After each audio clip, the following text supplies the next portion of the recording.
السلام علیکم دوستوں، میں ہوں آپ کا ہوسٹ عادل گلزار اور آپ دیکھ رہے ہیں ڈیلی ورثہ۔ 2030 میں 36 روزے ہوں گے۔ جی ہاں، آپ نے بالکل ٹھیک سنا، 36 روزے۔ جی ہاں، 2030 میں واقعی 36 روزے ہوں گے۔ وہ 36 روزے آخر کس طرح ہوں گے، آئیے آپ کو سمجھاتے ہیں۔ لیونر کیلنڈر، جسے ہم قمری کیلنڈر بھی کہتے ہیں، اس کی بنیاد چاند کے سائز اور اس کے طلوع و غروب ہونے پر ہے۔ اس میں مہینے کی میعاد چاند کے 2 مسلسل طلوعات کا درمیانی عرصہ ہے۔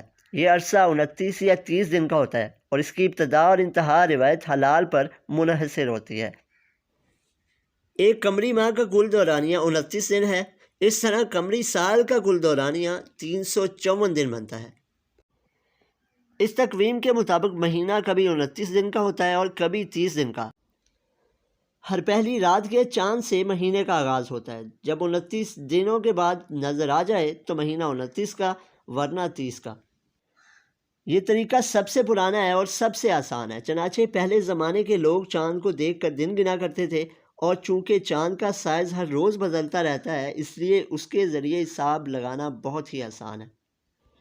لیونر ایئر یا قمری سال شمسی سال سے تقریباً 11 دن چھوٹا ہے۔ قمری سال میں موسم یکساں مہینوں میں نہیں آتے اور تاریخوں میں بہت سے تغیر و تبدل یعنی ڈفرینسز ہوتی ہیں۔ قمری تاریخ کو شمسی تاریخ میں تبدیل کرنا آسان نہیں، قدرے مشکل ہے۔ اسلامی یا ہجری تقویم دراصل ایک قمری تقویم ہے جو اسلام سے پہلے بھی عرب میں رائج تھی۔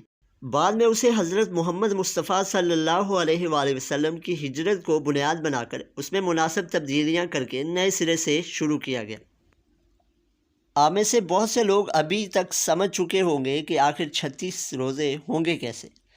تو یہ کسی حکومتی وزارت کی طرف سے کوئی نیا اعلان نہیں ہے، یہ ان قدرتی پیچیدگیوں میں سے ایک ہے جو قمری کیلنڈر کے استعمال کے ساتھ آتی ہیں۔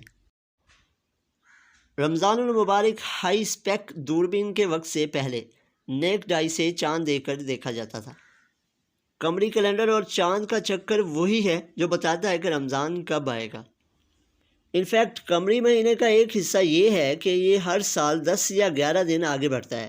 اس کا مطلب یہ ہے کہ 2030 میں رمضان جنوری اور پھر دسمبر دونوں میں آئے گا، اور ہر سال آپ دیکھتے ہیں کہ رمضان 10 یا 11 دن پیچھے چلا جاتا ہے، جس کی وجہ سے ہم 2030 میں 2 رمضان دیکھیں گے، ایک جنوری میں اور دوسرا پھر دسمبر میں۔ دبئی کے فلکیات گروپ کے چیف ایگزیکٹو آفیسر حسن احمد الحریری نے گلف نیوز سے بات کرتے ہوئے کہا کہ ایک سال میں 2 رمضانوں کو دیکھنے کو کوئی مضر نہیں سمجھا جانا چاہیے، کیونکہ قمری مہینہ ہر سال 11 دن آگے بڑھتا ہے۔ شمسی کیلنڈر اور قمری کیلنڈر ایک دوسرے سے الگ چلتے ہیں اور مختلف ہیں۔ شمسی ایک سورج کے ساتھ طے ہوتا ہے، جبکہ قمری کیلنڈر ہمیشہ 11 دن چھوٹا ہوتا ہے۔ لہٰذا 2 رمضان کا ہونا 2 مختلف کیلنڈروں کا فطری نتیجہ ہے۔ انہوں نے مزید کہا کہ کیلنڈر انسانوں نے ایجاد کیے تھے تاکہ ہم اسے ایک معیار کے طور پر استعمال کر سکیں اور وقت کو گن سکیں۔ لوگوں کو 2 رمضانوں کو ایک فطری چیز کے طور پر دیکھنا چاہیے۔ یہ ایکسپیکٹڈ ہے کہ رمضان جنوری کے شروع میں آئے گا، فروری کے شروع میں عید الفطر ہوگی اور پھر دسمبر میں تہواروں کے موسم کے بعد سال کے آخر میں رمضان دیکھا جائے گا۔ ہم امید کرتے ہیں کہ آپ کو یہ ویڈیو پسند آئی ہوگی، تو اس کو لائک کر دیں اور ہمارے چینل کو سبسکرائب کر دیں، اور نئی آنے والی ویڈیوز کے نوٹیفیکیشن حاصل کرنے کے لیے بیل آئیکن کو پریس کر دیں۔ آپ سے ملاقات ہوگی اگلی ویڈیو میں۔ اللہ حافظ۔